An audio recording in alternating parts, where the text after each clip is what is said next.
Hello and welcome to the 9th part of the series, and in this tutorial we'll be learning how to set up our blog article page. And spoiler alert, this is going to be a very straightforward and an easy setup, and most of the time you're just going to be watching me set everything up through our action panel. Okay, so let's jump right into it. Now before we get over to the Wized setup itself, let's head over to our WEBFLOW page here. Okay, so we're already on the page settings for our article page. Let's quickly go through these. You're already caught up with what the page loader transition does, so I'm not going to repeat this, and same goes for our GSAP animation as well. But what I will point out is the Wized API. So we have a custom JavaScript file attached to our article page. So let's head over to Code Sandbox to understand what exactly it is that this is achieving. Okay, so we have our blog article JavaScript file here, and you'll notice that the first thing is that we're waiting for the Wized request of retrieve single blog meta fields. And this is a request that we will be creating in just a bit. And it grabs the value of the SEO title and the SEO description from these two variables. So it grabs those values and then it sets the blog article. It sets the page with the SEO title and the description. So that's essentially what this code does. In case if you remember, in one of our earlier tutorials, we have done the exact same setup for our product page. So what I mean by is if I go to the actual page here, so this is our live site, and if I click on one of these articles here, you'll notice that it has article page written on it, and then it changes to the SEO title and the description, which is assigned to this page thanks to our custom JavaScript.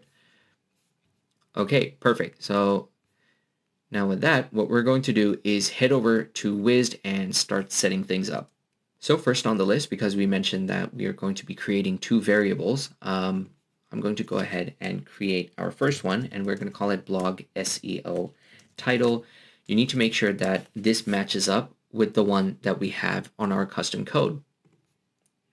So blog SEO title, and then we're going to call another one blog SEO description. Oh, what happened here? All of a sudden I forgot how to type. Okay, blog SEO description. All right, so close that. And now we're going to create our request. But before I do, I'm going to create a folder and call this folder blog/article page. Okay, now what we're going to do is click into this request, and we're going to duplicate this request because it's going to be the same as our retrieve blog articles, but instead of this, we're going to call it retrieve single blog article. I think that makes it more clear. All right, so URL endpoint is going to be exactly the same. Method is get. We don't need all these URL params, but what we do need is to make sure that we have this handle here. So just change this to handle, and the value for this is going to be our parameter, which is this right here. The parameter right here. Oh. So set that, and everything else stays the same. So what we're going to do is go ahead and I'm going to request this, and there we go. It worked perfectly. Okay, so after this, I forgot to address one more crucial detail, and that is in order to set the SEO title and the SEO description, you'll notice that this payload does not return that here. So we need to create a separate request for that.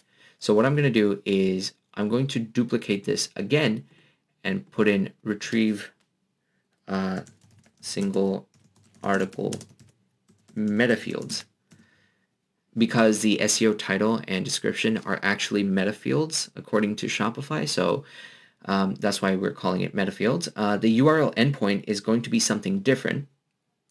But before I get to that, crucial thing that I missed out on the previous tutorial, which I'm going to address it now, is that we need to create another parameter, and we're going to call it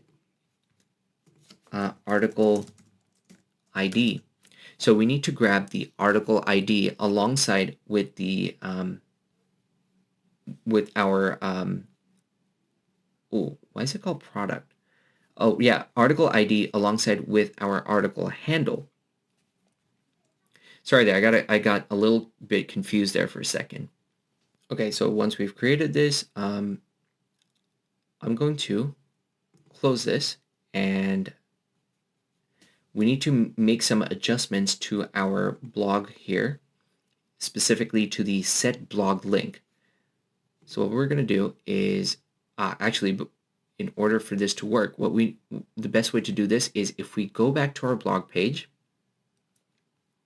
wait for the request to run, it loads up all our articles, and then we're going to add our article ID parameter here. Article ID, and so we need to grab this. So that's the one that we're looking for.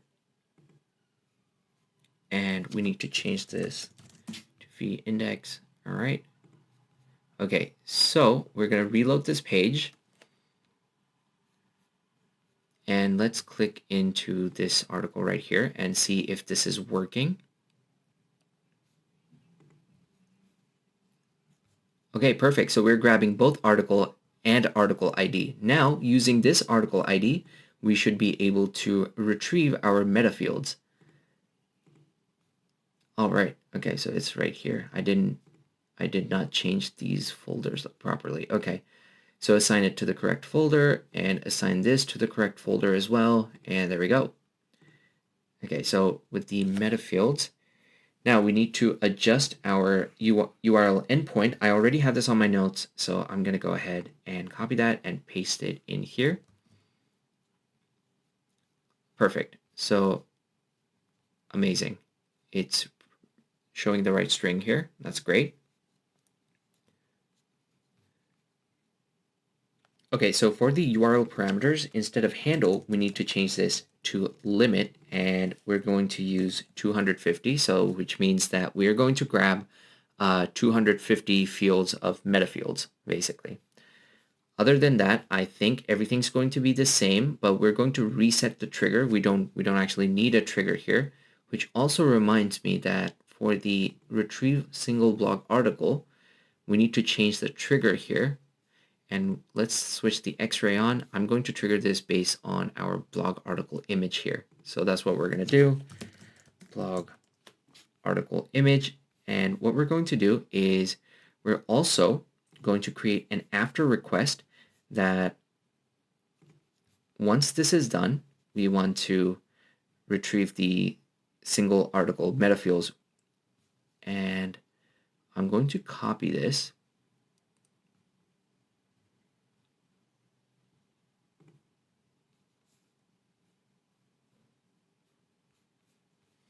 Okay, so which one is this one?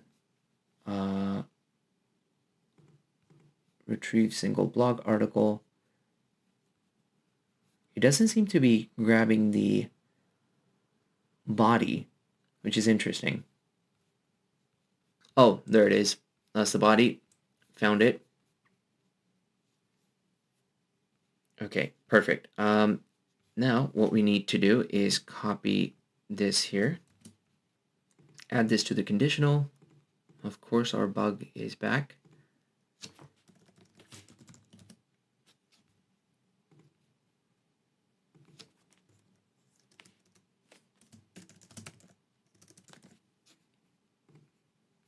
Okay, so let's reload this page and see if this is working properly. Okay, and what about the article meta fields? This has also executed successfully on page reload. Now that we have our request set up properly, we can go ahead and set everything up on our action panel. Now for the action panel, we're going to create a separate folder of blog article page. Okay, so we're going to create this set article image.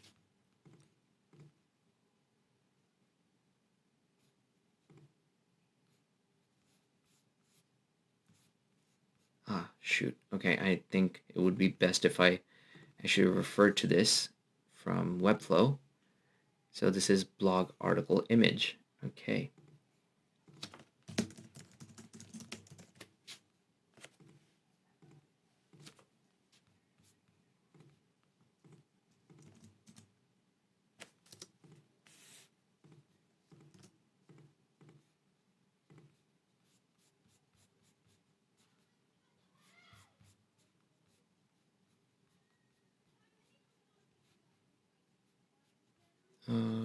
We are looking for SRC. That's the one.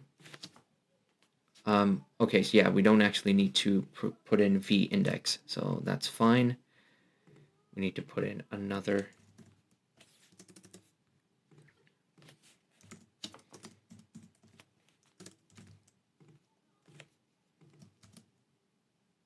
Okay, so let's try reloading this page now and see if the image is working. Perfect. Now we are going to move to the publish date and set publish date.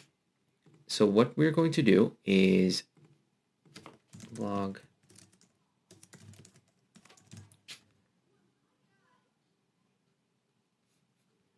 okay, so blog publish date.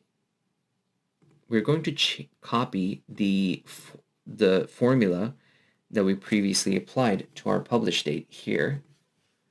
So we're going to copy that and then bring it over here.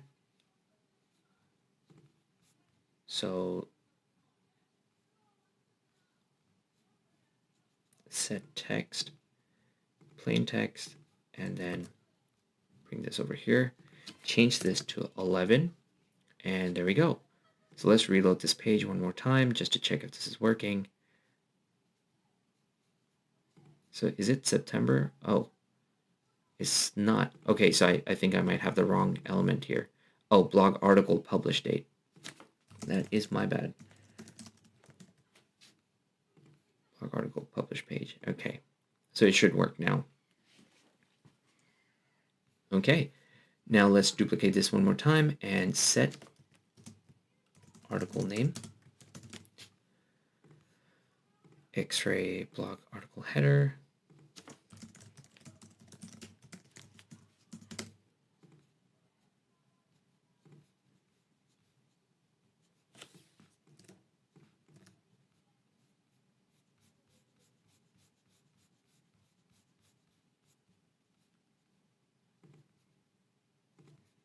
Okay, and let's go ahead, duplicate this and set article body.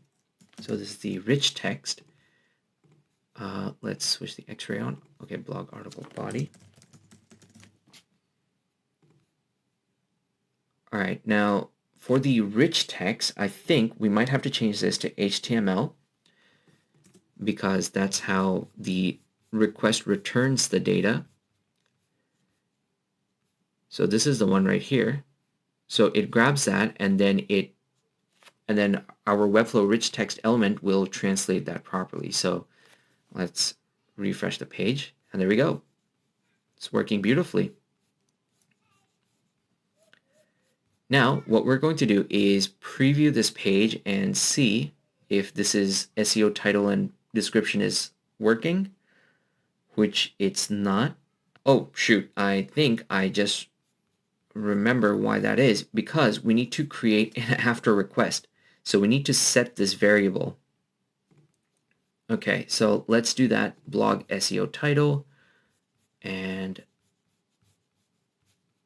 oh, where's the shoot. Okay, I'm going to reset that, copy our SEO title. Okay, so this is the one that we are after. So that is the SEO title. Once you have copied the data path, make sure to select the appropriate. Okay, there you go. So that's that for the blog SEO title. And then we need to make sure to copy our description as well. Okay, there we go, the description tag. And let's copy our data path here and create a new after request. And I'm going to select blog description here, put in our double braces here. And there we go. Let's reload this page and let's reload our preview page here. And it works. So we have our blog title, SEO title, and description being pulled in. Perfect. So we're going to close that. And that brings us to the end of this tutorial.